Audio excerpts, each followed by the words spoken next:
1917, la famille Fleming est en deuil. Eve a bien du mal à gérer ses 4 enfants. Peter, Richard, Ian, Michael.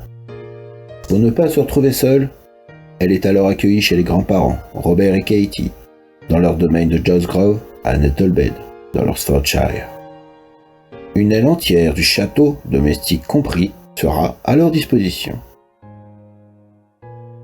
Le domaine est une incroyable propriété de plus de 8 km², au centre de laquelle trône un immense édifice de briques rouges de plus de 50 pièces, le tout sur 2 étages et dans un faux style du XVIIe. Faux style car la demeure fut construite en 1904 et agrandie en 1913 dans un incendie. C'est donc dans une maison en réalité quasiment neuve qu'arrive la famille. Il y a d'ailleurs toutes les accommodations modernes comme l'électricité, des dizaines de salles de bain, des toilettes, l'eau courante. Cependant, on a l'impression que l'endroit a vécu ici depuis des siècles. Les intérieurs sont remplis de boiseries anciennes, de vieux tableaux, de tapisseries, et des massacres de cerfs sont suspendus au mur et semblent fixer les enfants de leurs grands yeux vides. Au dehors, une grande baie en verre accueille les visiteurs, ce que Ian immortalisera dans son livre Goldfinger, et un solarium dont l'odeur de soleil piégé, de plantes à caoutchouc et de mouches mortes est venue abondre dans son imagination.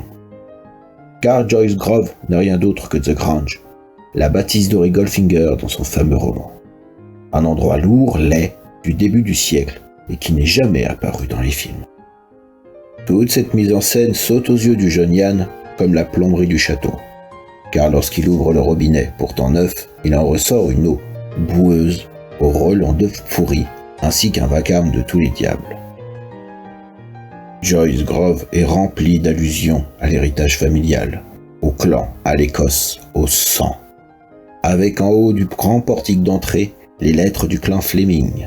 Let the deed show. Les actions parlent d'elles-mêmes. Il y a même le blason familial, le tartan. Et dans l'église, près du cimetière de Nettlebed, comme on commence déjà à y graver le nom de la famille, donnant un petit cachet nobiliaire à un clan de roturiers. N'oublions pas que Robert, le doyen, n'est qu'un enfant de fermier en réalité. Toute sa vie, l'auteur de Bond préférera prendre des douches et vivre dans la modernité, voire dans un esthétisme dépouillé. Il reniera également ce caractère de vieille famille, de tradition qu'on cherche à lui imposer, se trouvant plus anglais qu'écossais. Ian est un buveur de gin, pas de whisky. Cependant, tout n'était pas à jeter à Joyce Grove. Ian adorait sa grand-mère, craignait Katie.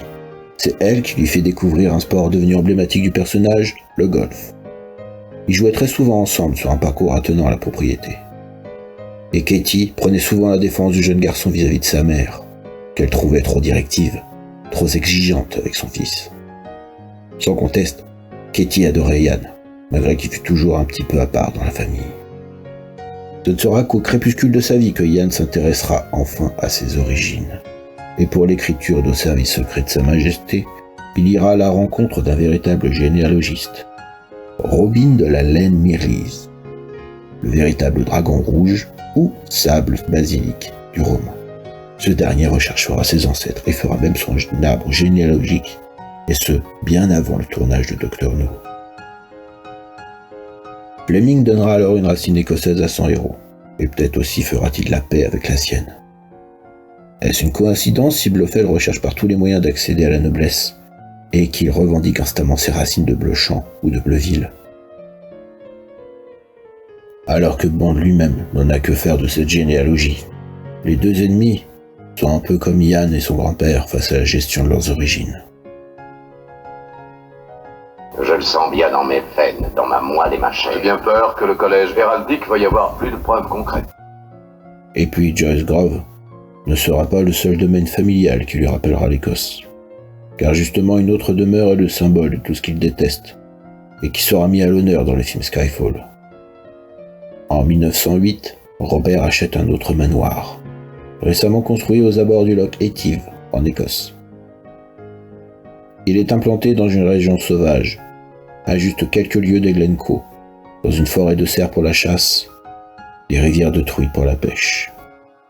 La propriété de Dalness est le refuge de toute la famille.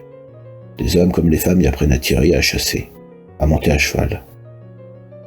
Mais à la différence des autres membres de la tribu, Ian n'aimait ni la chasse ni les chevaux, et encore moins le climat hostile des Highlands. Ian préféra toujours les hauts sommets autrichiens et les plages des Caraïbes. D'ailleurs, il avait en horreur les armes à feu, et il détestait tirer. Ironique quand on connaît le métier de son héros. Cette maison de vacances familiale et de chasse aux cerfs que Ian abhorrait inspirera la demeure du film Skyfall, dont le portique d'accueil est naturellement un cerf.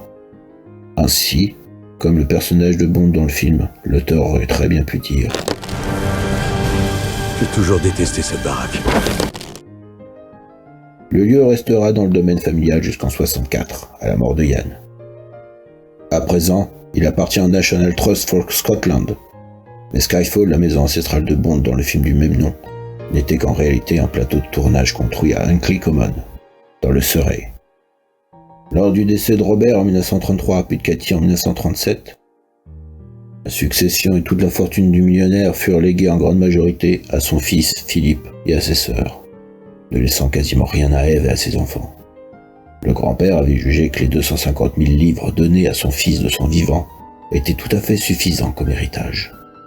Eve, ainsi que le reste de la famille, vécut cela comme une trahison.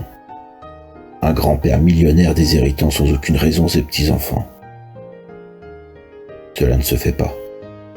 Ainsi, pour équilibrer les parties, Philippe octroiera à Peter le domaine de Joyce Grove. Ce dernier le cédera ensuite à l'hôpital de Londres pour en faire un hospice, qui prendra le nom de Sue Ryder.